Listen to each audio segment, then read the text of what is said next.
Well, good day, folks, and welcome to another edition of Lumberjack Logic. I'm your host, Neil Johnson. Always excited to be with you. Really excited to bring you this report. It's awesome, okay? So it's dealing with some things in the schools. By the way, I did some other videos on schools. I had to put those up on locals, though, but this one is actually dealing with CRT. And this is awesome, folks. Real quick, lumberjacklogicshow.com if you want to get some merch. I've got the t-shirts, even my books are on there. So anyways, no big deal if you don't want any, but if you do, if you want to support the show, it's a great way to do so. Thank you to all who have ordered.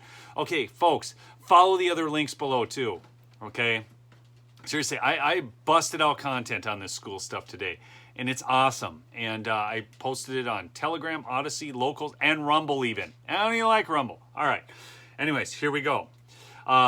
This is out of Newsmax, but I actually came to it through realclearpolitics.com if you want to know my sources. Black conservatives push 1776 unites for schools over critical race theory. A group of black conservatives has penned an open letter to the nation's school boards urging them to teach curriculum that rejects the principle of critical race theory, instead focusing on individual responsibility and strength in the face of adversity.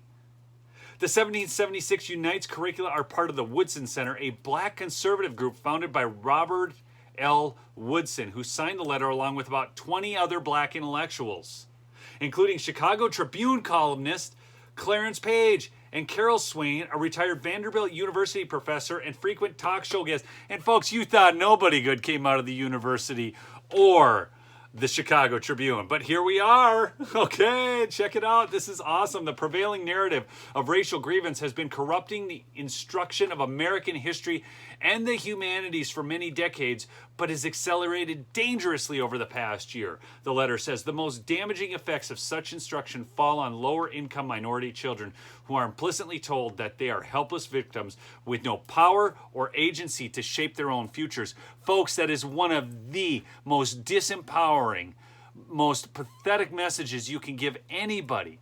I watched this movie. I love it. It's kind of a little known movie from a while ago. It's a Disney movie, but it's kind of based off that Robert Louis Stevens book. What's that movie? Treasure Planet. Treasure Planet. Instead of Treasure Island, it's Treasure Planet.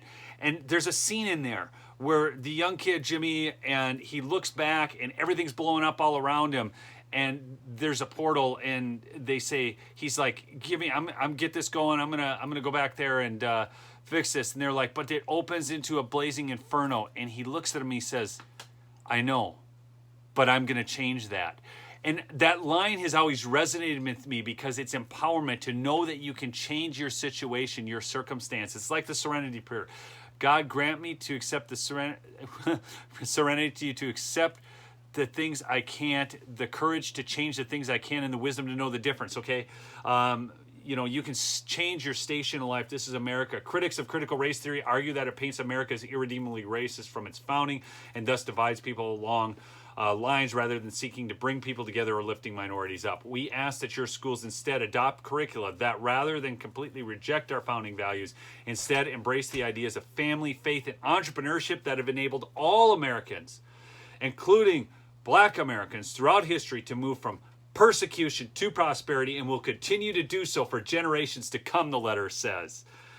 The letter points to the results from the National Center of Education Statistics that showed only 24% of 8th graders performed at or above the NAEP proficient standards for the civics assessment, and only 15% did so for the history assessment.